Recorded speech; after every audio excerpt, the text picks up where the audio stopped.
7장 53절에서 8장 20절까지 나는 세상의 빛이라, 나는 세상의 빛이라 라는 말씀으로 이 새벽에 말씀 전하도록 하겠습니다.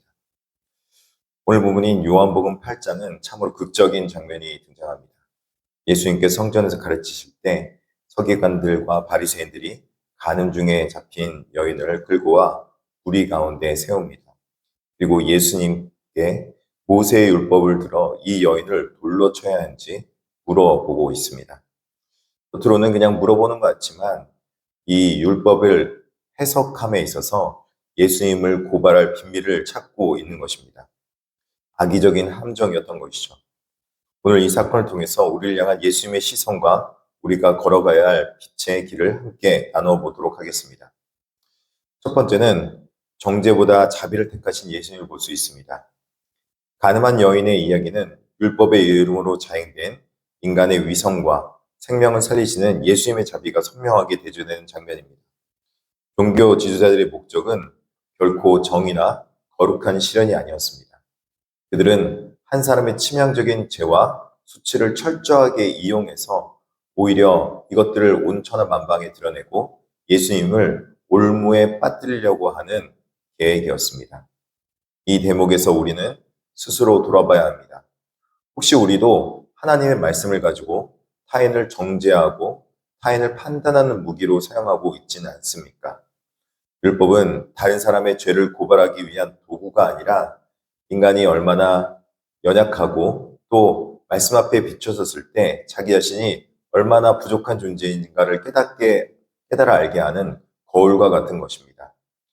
우리가 하나님의 말씀을 듣고 서 있을 때 그 말씀의 칼날은 남을 향하기보다는 먼저 나 자신을 비추어서 내가 어떠한 존재인가를 깨달아 알게 하는 거울과 같은 것이라는 것입니다. 예수님은 사람을 죽이려는 함정에 빠지지 않으시고 생명을 살리시는 자비를 선택하는 것을 볼 수 있습니다. 예수님은 이제 그 예를 들여서 보여주고 있습니다. 말씀을 가지고 회복을 시키시는 예수님을 볼 수 있다는 것이죠. 예수 앞에 끌려온 여인은 인간의 눈으로 볼 때 변명의 여지가 없는 명백한 죄인이었습니다. 그러나 예수님은 그녀의 죄를 들춰내기보다는 먼저 그녀를 정죄하려는 사람들의 위선과 자기 의리를 드러내십니다. 너희 중에 죄 없는 자가 먼저 돌로 치라. 이 말씀 앞에 사람들은 양심의 가책을 느끼기 시작합니다. 왜냐하면 그들을 나름대로 율법이 있었기 때문에 그 율법의 가치 기준에 따라서 본인들도 어떤 상황에서든지 정죄받을 수밖에 없는, 그리고 죄가 있을 수밖에 없는 존재라는 것을 깨달아 알았기 때문이라는 것입니다. 먼저 이들에게 가장 큰 은혜가 있었던 건 무엇이냐면 이들이 율법이라는 기준이 있었고 그 율법이라는 기준에 자기 자신을 비춰보지 못했는데 예수님이 이 예를 들어서 그들에게 비춰줌으로 인해서 이제 그 율법의 잣대를 자기 자신에 대어서 남들을 정죄하기보다는 먼저 자신이 깨달아야 할 죄를 알게 했다는 것입니다. 말씀의 사용 목적은 바로 이런 것이라는 것입니다. 말씀의 사용 목적은 다른 사람을 정죄하거나 다른 사람을 비판하거나 다른 사람을 판단하기 위해서 말씀을 주는 것이 아니라 그 말씀을 통해서 자기 자신을 비추어서 자신이 하나님 앞에 얼마나 부족하고 연약하고 때로는 우리 삶 가운데서 하나님 앞에 올바르지 못한 부분이 있는 것인지 라는 것을 깨달아 아는 그 통로가 된다는 것이죠. 이것을 통해서 이제 예수 그리스도께서 말씀의 올바른 정의가 무엇인지 알게 한다는 것입니다. 말씀은 용서와 회복을 이끄는 통로가 되어야 된다는 것입니다.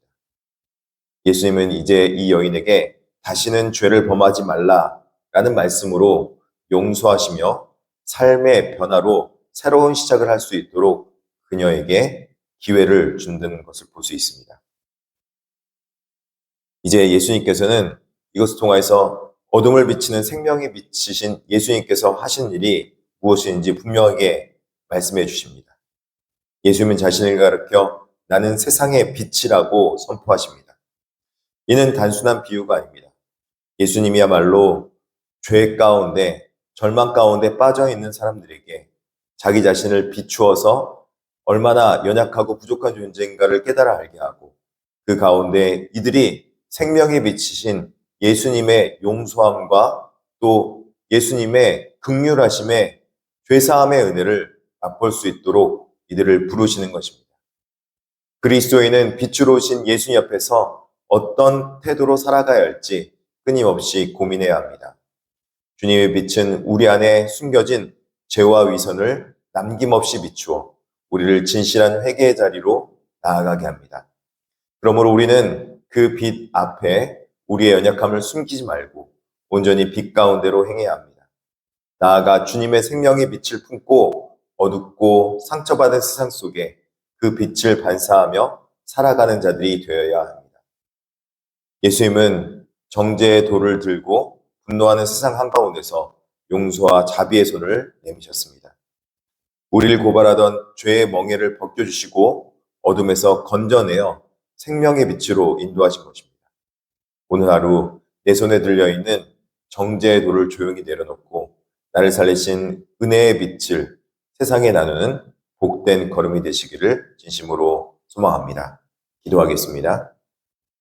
사랑과 은혜가 충만하신 하나님 아버지, 오늘 말씀을 통해서 우리 손에 남물로 쥐고 있던 정죄의 돌을 십자가 앞에 내려놓게 하시니 감사합니다. 율법으로 타인의 허물을 판단하며 스스로 의롭다 여겼던 우리의 교만과 위선을 용서하여 주옵소서. 나도 너를 정죄하지 아니하노니 말씀하시며 죽음에 함정되신 자비의 손길을 내미신 주님의 그 크신 사랑을 우리 가슴 깊이 새기게 하여 주시옵소서. 이제는 죄와 어둠과 방황을 끝내고 생명의 빛이신 주님과 동행하며 주님을 따르며 주님을 의뢰하며 주님 앞에 기도하는 자가 되게 하여 주시옵소서.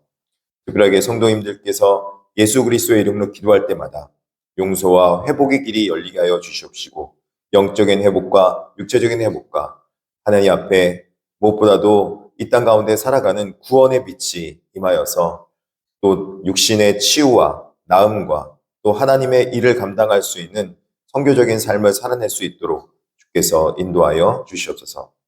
우리 교회 성도들이 이렇게 든든히 서갈 때 세상의 소망이 되는 바른 교회로 든든히 세워 주시옵소서. 예수 그리스도의 이름으로 기도드립니다.